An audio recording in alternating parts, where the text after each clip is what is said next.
nouveau champion de la Guadeloupe. Oui, non sans mal. D'ailleurs, je tiens à féliciter le BMBC qui nous a donné quand même une belle réplique. Et je pense que c'est une belle victoire parce que ça marque beaucoup les esprits. Malgré le fait qu'on ait beaucoup de blessés, beaucoup de blessures, on arrive quand même à s'en sortir. Je ne sais pas si on va y arriver tout le temps, mais au moins ce soir, on est là. Comment expliquer cette réaction de votre fille après la déculottée il y a 3 jours? C'est l'orgueil, c'est tout. C'est l'orgueil et puis bon, c'est des filles, il faut les rassurer sur certaines choses. Donc on est revenu à des choses un petit peu plus simples et on leur a montré qu'effectivement, qu'individuellement, elles étaient beaucoup plus forts que ces filles. Après c'est l'énergie. Il aura fallu les remotiver ou ça s'est fait tout seul? Un peu des deux. Un peu des deux. Bon, parce que c'est la motivation des coachs qui pousse les filles et puis également aussi elles se sont arrangées pour faire les choses bien. Je vous avoue que bon, il y a beaucoup de filles qui m'ont surpris et qui ont développé des belles ressources nattes. D'accord? Ah. Merci. C'est elle pour féliciter. Parce que là, ce titre-là, vous avez vraiment été le chercher. Ben, en face, on avait des filles qui avaient envie, elles en voulaient. Les phases finales, on sait très bien que c'est toujours difficile, tout le monde veut gagner. On était dos au mur, elles étaient dos au mur aussi. Et ceux qui avaient plus envie ont gagné ce soir. Vous avez joué 20 minutes dans le match décisif, c'est quand même extraordinaire. Un petit peu plus quand même, parce que ma coéquipière, mon binôme, que je salue, Stéphanie Eugène, s'est blessée. Et j'ai joué aussi pour elle. Je dédie cette victoire pour elle. Alors dites-nous ce que vous ressentez maintenant, de décrocher un titre aussi difficilement. Toutes les finales, toutes les phases finales, tous les matchs qui vont à venir seront difficiles. Tout le monde voudra s'arracher les Antilles-Guyane. Nous sommes champions en titre et va falloir essayer de défendre ce titre. C'est inquiétant un peu d'avoir autant buté sur la MJCA? Autant douter, on a toujours joué contre BMBC avec du money time. BMBC. Oui, BMBC en money time. On a toujours joué money time avec le BMBC, donc c'est normal.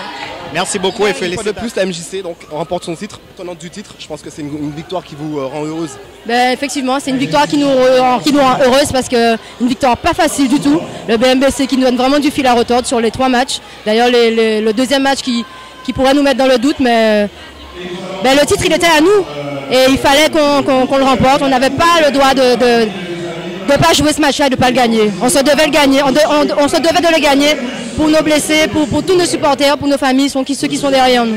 Justement, on sent un écart qui se réduit entre vous et le BMBC depuis quelques années. Est-ce que vous attendez déjà une telle adversité de la part de cette équipe? Si, c'est pas parce qu'on est bas en championnat de beaucoup de points que voilà, on s'attendait vraiment à de la rivalité sur les playoffs. Les playoffs c'est autre chose, c'est vraiment un autre monde et on s'attendait vraiment à ce que devant on ait de la rivalité. Une autre question justement par rapport à cette adversité, c'est quoi? C'est la MJC qui baisse d'un cran ou c'est le BMBC qui progresse?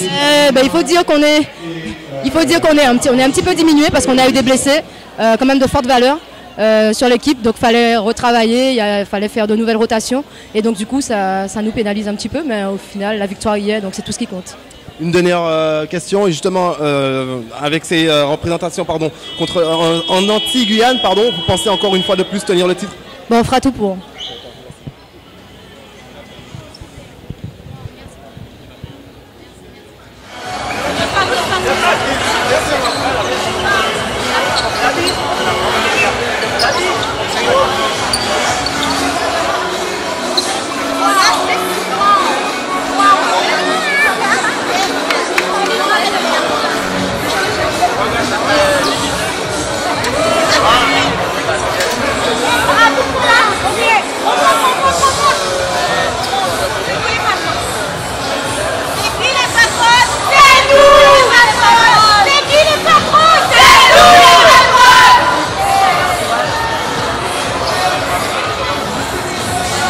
On a eu une très belle opposition entre le BMBC et la MJC. Qu'est-ce que vous en avez pensé, vous, en tant que président?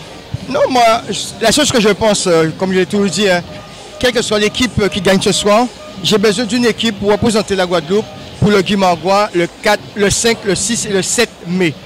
Bon, c'est vrai qu'on avait 2 équipes, tout le monde a pensé avec les 24 points de la semaine dernière que le BMBC aurait gagné, mais moi j'y ai pensé, surtout que je savais que la MICA avait des joueuses blessées, mais l'expérience a joué. Ce soir, c'est l'expérience. Et bravo à la MICA, mais aussi bravo au BMBC qui, encore une fois, passe à côté. Mais encore, c'est une très belle fête du basket. On a de quoi espérer, en tout cas, que le basket devienne un cran encore au-dessus. On essaie par tous les moyens de faire avancer les choses Lorsqu'on regarde autant de monde qui regarde le match des filles, ça nous fait plaisir. Mais je dis qu'il y a encore du travail à faire. Il y a du travail à faire dans les clubs, mais ça viendra, ça viendra. Qu'est-ce que justement la Ligue propose à ce niveau-là?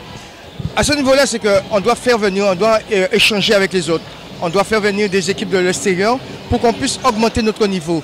Mais comme je le dis souvent, on ne pourra pas seul. La Ligue et les clubs ne pourront pas seuls le faire. Il nous faut des aides des sociétés privées, des aides aussi des collectivités pour qu'on puisse faire des événementiels à caractère pour permettre aux entraîneurs à la formation et pour permettre aux joueurs de se confronter à plus fort qu'eux. Et la MICA a gagné ce soir. Tout simplement aussi, il faut savoir que la MICA revient de la métropole en Coupe de France. Ça l'a servi les matchs qu'elle a gagnés en métropole et c'est un phénomène qu'elle gagne ce soir pour l'expérience.